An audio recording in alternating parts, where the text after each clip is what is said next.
Moçambique é um país com uma rica história e uma forte identidade. Hoje vamos falar sobre figuras mais influentes que moldaram o nosso país. Em oitavo lugar encontramos Samora Machel, que foi o primeiro presidente do Moçambique independente e um dos maiores líderes revolucionários de África. Liderando a luta contra o colonialismo português, ele se tornou um símbolo da resistência e da independência africana.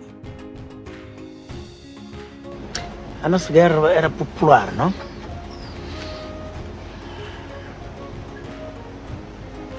Concessão. Primeiro é preciso ter uma concessão clara, política. Uma concessão clara, política. Para poder conceber a política do inimigo. Conceber os objetivos do inimigo. E para poder avaliar corretamente a força do inimigo. Sem esta compreensão política, em primeiro lugar, não é possível fazer uma estratégia correta. No sétimo lugar, encontramos o Eduardo Mondlane, o fundador da Frelimo, iniciou a luta pela libertação de Moçambique. Sua visão de uma nação livre e unida transformou em um ícone da luta pela liberdade, até ser assassinado em 1969. I had the impression that the British people were interested only in the political situation in Rhodesia and South Africa. Yet we believe that the solution of these problems involves the whole of Southern Africa. The wars of liberation in Mozambique, Angola and Guinea-Bissau, now in progress, are affecting the attitudes of the peoples of Southern Africa as a whole. The political and economic alliances existing between Portugal, South Africa and Rhodesia require that all those interested in the area view it as a unit. Frelimo, the movement which is directing the armed struggle in Mozambique and is now in virtual control of the northern fifth of the countryside, is engaged in more than military action. It is also carrying out programs of social and economic reconstruction for the people of these areas, establishing schools, health centers, and modernizing agricultural techniques. I hope that by coming to Britain, I shall be able to inform the increasingly interested British public of the work we are now doing in Mozambique, and that the British people will put pressure on their government to take a less pro-Portuguese position on our problems. Even though it is to be lamented that we have to fight militarily for our independence, the involvement of many millions of people in the armed struggle and in the political organization that's at the basis of this is uniting our people. The people of various tribes, various regions are now united, and their experience in solving their immediate economic and social problems also is helping them to unite into a force, a political force that's finally becoming a nation. Em sexto lugar, encontramos o saudoso Afonso Dhlakama, líder da Renamo por décadas. Foi uma figura central no cenário político moçambicano. Ele desempenhou um papel vital nas negociações que levaram ao fim da guerra civil e na implementação de um multipartidarismo no país. Não é preciso batermos a Frelimo. Não é preciso nem manifestação. Não é preciso nem dispararmos. Nós somos um partido forte, com mais da população de Moçambique, que apoia a Renamo, apoia no Dhlakama. No quinto lugar, encontramos o saudoso Azagaia. Azagaia, um dos rappers mais respeitados de Moçambique, utilizou sua música como uma arma contra a injustiça e a corrupção. Sua coragem em criticar o sistema e denunciar os problemas sociais o tornaram uma voz poderosa na juventude moçambicana. O interessante agora que está a acontecer é que eles já não olham muito, eles olham mais para as coisas que eu disse. Eu já não sou importante. O que eu tinha que fazer eu já fiz. Eu gravei 2 álbuns a falar sobre coisas que é preciso refletir sobre elas. Eu já não sou importante. A obra, aquilo que eu fiz, é aquilo que ficou.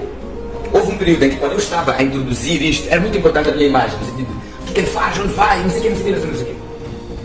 Mas, quando a obra sai, o artista já não é importante. O importante é a obra. Porque naquele período, a ideia era impedir de fazer aquela obra. Mas a obra foi feita. E isso é que ficou. Então, chegou um momento em que as pessoas ficavam a falar mais sobre o que eu digo do que sobre como eu sou. Porque as pessoas começaram a compreender que não, talvez o que está a dizer não é assim tão errado. Ok, tem um cabelo assim, tem não sei o quê, fuma, bebe, desce, não sei o quê, mas o que ele está a dizer? Eu não sou a pessoa mais correta do mundo e tenho muitos defeitos, mas eu tenho ideias. Eu não quero que me aprovem como pessoa. Eu só venho deixar as minhas ideias, porque ouve a minha música, ninguém me vê, é o som. Então o que eu sou, deixo de ser, não é o mais importante. As pessoas associam muito a imagem, aquilo que é dito, mas eu pergunto. Todas as pessoas que vão à igreja e leem a Bíblia, acreditam na Bíblia, alguém já viu quem escreveu aquilo? Mas até hoje é seguido. Mas ninguém viu. Mas toda a gente anda com uma Bíblia debaixo do braço, com o Alcorão e com não sei o quê, mas quem viu? Ninguém. Mas nós nos guiamos por aquilo, então o mais importante é... Em quarto lugar, encontramos a Graça Machel. Além de ser viúva de Samora Machel e Nelson Mandela, é uma ativista internacionalmente respeitada. Seu trabalho em prol dos direitos das crianças e da educação tem impacto global, sendo um orgulho de Moçambique. Moçambique tem que ter cara própria. Moçambique tem que ter uma identidade reconhecível. Parece que não sabemos muito bem onde é que nós vamos. Parece que a nossa identidade está um pouco à venda. E para não ele mas é para virmos renovar esse compromisso. E ver a experiência de vida dele. Sermos nós próprios. E finalmente, sermos uma sociedade de justiça. Uma sociedade de iguais. Também aprendemos. Nós já soubemos o que sermos uma sociedade de iguais. É importante para nós termos a convicção de que sermos nós próprios é a obrigação primeira e última de sermos moçambicanos. A nossa identidade não pode estar à venda. Em terceiro lugar, temos o Meah Couto. Um dos escritores mais reconhecidos de Moçambique, tem levado a cultura e as histórias do nosso país para o mundo. Seus livros misturam mitologia, história e poesia, sendo uma janela para a alma de Moçambique. O que está em causa agora não é exatamente a escolha deste ou daquele partido.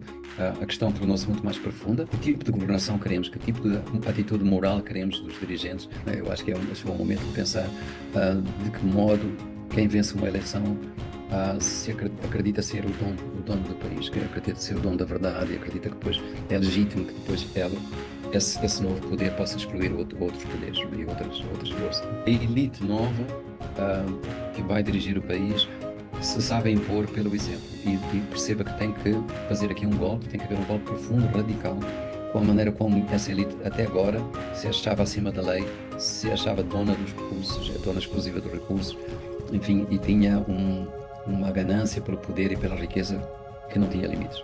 Em segundo lugar, temos o João Kichisano, sucessor de Samora Machel, foi um dos arquitetos da paz em Moçambique, liderando o país no fim da Guerra Civil e no início da democracia multipartidária. Seu legado é de diálogo e estabilidade. A atividade agrícola em todos estes setores deve visar 3 grandes objetivos. Produzir bens alimentares para vencer a fome, produzir bens de exportação e produzir matérias-primas para as indústrias nacionais, em particular as que permitem alimentar e vestir o povo. As unidades industriais devem caracterizar-se por uma produtividade e rentabilidade cada vez maior. Nelas é necessário poupar as matérias-primas, a energia e os combustíveis, preservar e manter os equipamentos, garantir a utilização plenamente produtiva da jornada de trabalho. Não podemos continuar a pagar salários a trabalhadores improdutivos. Isso exige uma atuação em 2 direções. Primeiro, assegurar que em cada ministério, organismo público e empresa estejam apenas os trabalhadores indispensáveis, competentes, disciplinados e dedicados. E segundo, que a mão de obra sedentária seja reorientada para atividades produtivas principalmente nos sectores agrícolas. Segundo, a mais rigorosa austeridade deve ser uma constante em todo o corpo da nossa sociedade. Temos de utilizar corretamente os recursos escassos que possuímos. Esta necessidade é particularmente aguda em relação às divisas. Devemos poupar as poucas divisas de que dispomos, utilizá-las da melhor forma, priorizando os setores que podem rentabilizá-las e importar apenas o indispensável. A austeridade, a utilização mais racional e produtiva dos nossos recursos, a busca de meios e processos econômicos alternativos exigem que procuremos constantemente soluções populares, que confiemos principalmente nas nossas próprias forças, que desenvolvamos. Em primeiríssimo lugar, encontramos o Venâncio Mondlane. Venâncio Mondlane é uma figura política em ascensão, principalmente em 2024, conhecido por seu papel na oposição e sua luta pela democracia. Ele defende mudanças significativas no cenário político e é uma esperança de renovação para muitos moçambicanos. Nós temos muita gente na Renamo, sobretudo aqueles que gostam muito da ribalta, gostam muito de estar nas luzes, gostam muito de estar na imprensa, gostam muito de falar. A maior parte deles são pessoas digamos assim, da circunstância. Portanto, são pessoas muito preocupadas com a sua sobrevivência económica. Então, muito do que dizem, de fato, não reflete convicções internas que eles têm. Portanto, estão muito preocupados. Que é uma coisa triste, porque nós estamos num período em que o país está a exigir fortes convicções. O país está a exigir coragem. Por causa dos graves problemas que o país tem, que não vale a pena eu estar aqui a perder tempo com isso, a gente conhece o que este país está a atravessar. E que o povo hoje não está a reclamar. O povo hoje está a clamar.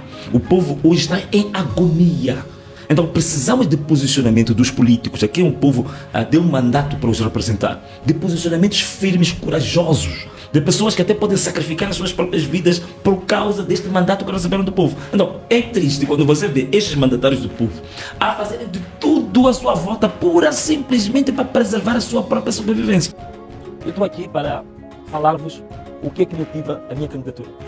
A minha candidatura tem como base 3 grandes eixos. Primeiro, é o meu compromisso com Moçambique e com os moçambicanos.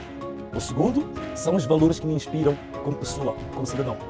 E por último, é um programa específico, não um manifesto, mas um programa específico de governação. Em relação à declaração de compromisso que eu quero fazer com o povo moçambicano, é que está claro de que Moçambique, neste momento, atravessa desafios muito grandes. Primeiro, um desafio do crescimento da população e a incapacidade do Estado de poder prover serviços e bem-estar a este crescimento populacional. O outro é o desafio que nós temos do crescimento econômico, isto é, o crescimento da economia para gerar receita, para gerar fundos, para prover serviços e infraestruturas para os próprios cidadãos. Em relação a esta matéria, nós temos o compromisso de garantir o desenvolvimento humano e social para Moçambique. Em relação a esta matéria, vamos dizer, o desenvolvimento social e humano passa por algumas questões. Uma delas é o nosso desafio da educação, porque a educação é fundamental para tudo o resto. Todas as vertentes da nossa vida, elas baseiam-se exatamente na capacidade de um povo poder pensar e arranjar Essas são apenas algumas das personalidades que definiram a história e a cultura de Moçambique. Seu impacto continua a inspirar futuras gerações em nossas jornadas como nação. Se gostou do vídeo, deixe nos comentários a sua opinião sobre essas personalidades e não esqueça de deixar um like e se inscrever no canal. Até o próximo vídeo.